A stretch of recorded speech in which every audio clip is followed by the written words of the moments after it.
নমস্কার বন্ধুরা, এক্সপ্লোরার সৈকত অফিসিয়াল চ্যানেলে সকলকে স্বাগতম। বন্ধুরা, এখন গ্রীষ্মকাল চলছে।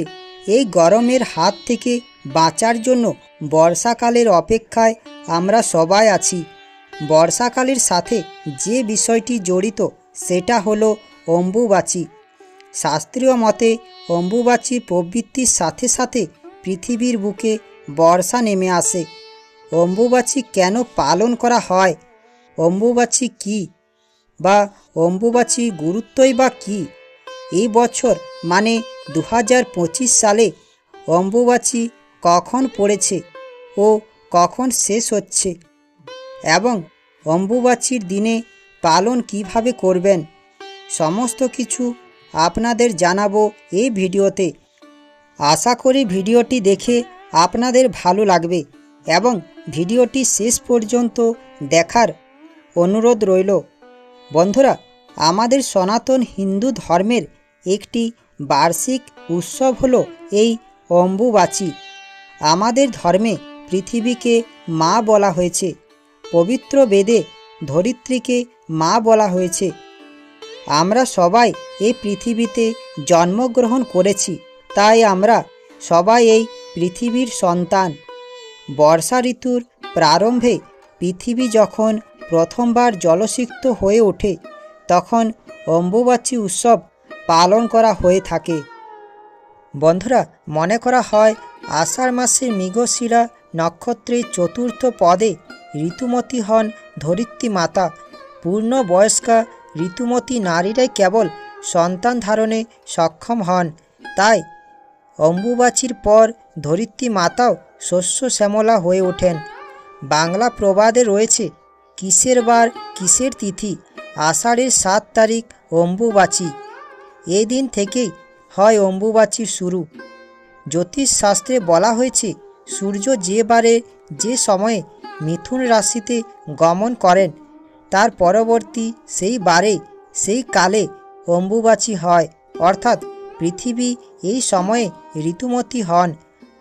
অম্বুবাচী কথাটি এসেছে সংস্কৃত শব্দ অম্ব ও বাচী থেকে। অম্ব শব্দের অর্থ হলো জল এবং বাচী শব্দের অর্থ হলো বৃদ্ধি। অতএব গ্রীষ্মের প্রখর দাবদাহের পর যখন বর্ষার আগমনে ধরিত্রী মাতা সিক্ত হন এবং নবরূপে বীজ ধারণের যোগ্য হয়ে ওঠেন, সেই সময়কেই বলা হয় অম্বুবাচী। আষাঢ় মাসে মৃগশিরা নক্ষত্রের তৃতীয় পাদ অতীত হলে চতুর্থ পাদে আদ্রা নক্ষত্রের প্রথম পাদের মধ্যে ধরিত্রী দেবী ঋতুমতী হন। এই সময়কে অম্বুবাচী বলে। আবার ঠিক এই একই সময়ে অসমের নীলাচল পাহাড়ে যোনিরূপা মা মহামায়া কামাখ্যাও ঋতুমতী হন। মহাজাগতিক ধারায় পৃথিবী যখন সূর্যের মিথুন রাশিস্থ আদ্রা নক্ষত্রে অবস্থান করে সেদিন থেকে বর্ষাকাল শুরু ধরা হয়। আমরা জানি মেয়েদের ঋতুকাল বা রজস্থলা হয় এবং একজন নারী তারপরেই সন্তান ধারণে সক্ষম হন। ঠিক তেমনি প্রতি বছর অম্বুবাচীর এই 3 দিনকে পৃথিবীর ঋতুকাল ধরা হয়। এর সাথে প্রাচীন কৃষি ব্যবস্থা জড়িত আছে। এই 3 দিন জমিতে কোনো চাষ করা হয় না। বর্ষায় সিক্ত পৃথিবী নতুন বছরে নতুন ফসল উৎপাদনের উপযোগী হয়।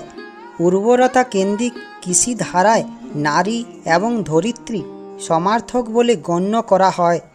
আষাঢ় মাসের শুরুতে পৃথিবী বা বসুমতী মাতা যখন বর্ষার নতুন জলে সিক্ত হয়ে ওঠে তখন তাকে ঋতুমতী নারী রূপে গণ্য করা হয় এবং শুরু হয় অম্বুবাচী প্রবৃত্তি।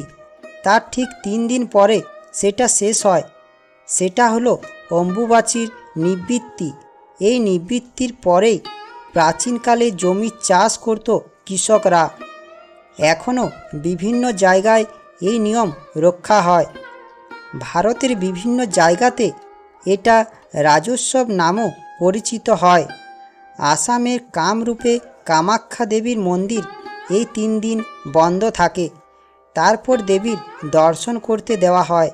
আমাদের প্রচলিত বিশ্বাস অনুসারে ঋতুকালে মেয়েরা অশুচি থাকে এবং সেই সময় তারা মাঙ্গলিক কর্ম থেকেও বিরত থাকেন। একইভাবে পৃথিবী এই অম্বুবাচী বা অমাবতীর 3 দিন অশুচি থাকে বলে মনে করা হয়। বন্ধুরা, এবার আপনাদের জানাবো এই বছর মানে 2025 সালে অম্বুবাচী কখন পড়েছে, প্রবৃত্তি ও নিবৃত্তি বা কখন। এই বছর 2025 সালে অম্বুবাচীর প্রবৃত্তি হচ্ছে বাংলায় 7ই আষাঢ়, ইংরেজির 22শে জুন রবিবার দিবা 2:57 গতে অম্বুবাচীর প্রবৃত্তি, এবং অম্বুবাচীর নিবৃত্তি হচ্ছে বাংলায় 10ই আষাঢ়, ইংরেজির 25শে জুন বুধবার রাত্রি 3:21 গতে অম্বুবাচীর নিবৃত্তি। বন্ধুরা, অম্বুবাচীর এই সময় শাস্ত্রীয় মতে খুবই গুরুত্বপূর্ণ। সর্বপ্রকার শুভ কাজ যেমন বিবাহ, উপনয়ন, অন্নপ্রাশন প্রভৃতি শুভ কাজ থেকে বিরত থাকতে বলা হয়েছে। কৃষিকাজ এই দিনে করা উচিত নয়, কারণ আমাদের পৃথিবীকে মা বলা হয়েছে, সেই জন্য এই সময় চাষাবাদ করা নিষেধ করা হয়েছে। বন্ধুরা, মনে করা হয় ঠিক যেমন ঋতুকাল কাটার পরেই সন্তান ধারণে সক্ষম হন নারীরা, তেমনই অম্বুবাচী পরবর্তী কালও ফসল ফলানোর পক্ষে সবচেয়ে ভালো সময়। বন্ধুরা, এবার আপনাদের জানাবো অম্বুবাচীর দিন কোন কাজগুলি করা উচিত নয় ও কোন কাজগুলি করা উচিত। অম্বুবাচীর এই সময়ে কোনো বিশেষ পুজো করা হয় না। মূলত কালী, দুর্গা, জগদ্ধাত্রী, মা বিপদ্তারিণী, মা শীতলা, মা চণ্ডীর মূর্তি কিংবা পট লাল কাপড় দিয়ে ঢেকে রাখার নিয়ম। তবে কামাখ্যা মন্দিরে অম্বুবাচীর সময়ে বিশাল উৎসবের আয়োজন করা হয়। এই সময়ে পুজো করতে করতে মন্ত্রপাঠ করা উচিত নয়, শুধুমাত্র ধূপ ও প্রদীপ জ্বালিয়ে প্রণাম করতে হয়।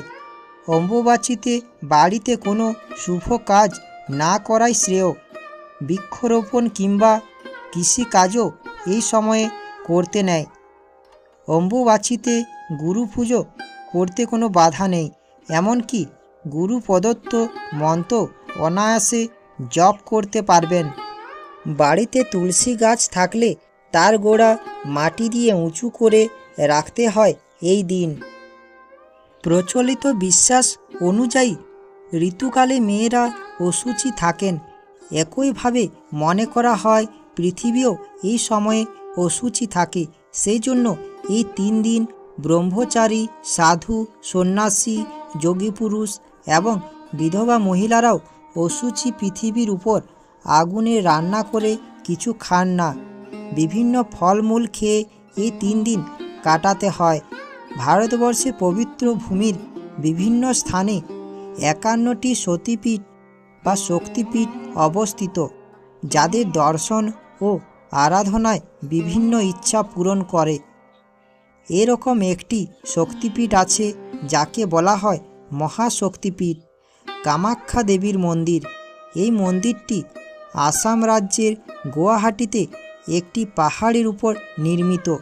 এই মন্দিরটি অন্যান্য শক্তিপীঠ থেকে একটু আলাদা, কারণ এই স্থানটি তন্ত্র সাধনার জন্য খুবই বিখ্যাত। মনে করা হয় মা মহামায়ার যোনি এখানে পতিত হয়েছিল, তাই এখানে দেবীর যোনি অংশই পূজিত হয়, যা পাথরের আকারে বিরাজমান। এখানে নীল পাথরযুক্ত যোনি রূপে মা কামাখ্যা আসলে থাকেন। যারা এই শিলাকে উপাসনা করে বা দর্শন করে এবং তার স্পর্শ করে, তারা দেবী ভগবতীর সঙ্গ লাভ করে, দৈব কৃপা ও মোক্ষ লাভ করে। এই শক্তিপীঠে মাতৃদেবী 64 জন যোগিনী ও 10 মহাবিদ্যার সঙ্গে উপবিষ্ট আছেন। ভুবনেশ্বরী, বগলা, ছিন্নমস্তিকা, কালী, তারা মাতঙ্গী, কমলা, সরস্বতী, ধূমাবতী এবং ভৈরবী এক জায়গায় উপস্থিত। যদিও সমস্ত শক্তিপীঠের নিজস্ব গুরুত্ব রয়েছে, তবে অন্য সকলের মধ্যে কামাখ্যা শক্তিপীঠকে শ্রেষ্ঠ বলে মনে করা হয়। কালিকা পুরাণ অনুসারে এই স্থানে কামদেব, যিনি শিবের ত্রিনেত্র দ্বারা অগ্নিদগ্ধ হয়েছিলেন, তিনি তার পূর্বের রূপ ফিরে পাওয়ার বর পেয়েছিলেন। আশা করি ভিডিওটি শুনে ও দেখে আপনাদের ভালো লাগবে। ভিডিওটি দেখে ও শুনে ভালো লাগলে আমার চ্যানেলটা সাবস্ক্রাইব ও লাইক করার অনুরোধ রইল। ভিডিওটি সকলের কাছে পৌঁছেও দেওয়ার অনুরোধ রইল। ধন্যবাদ।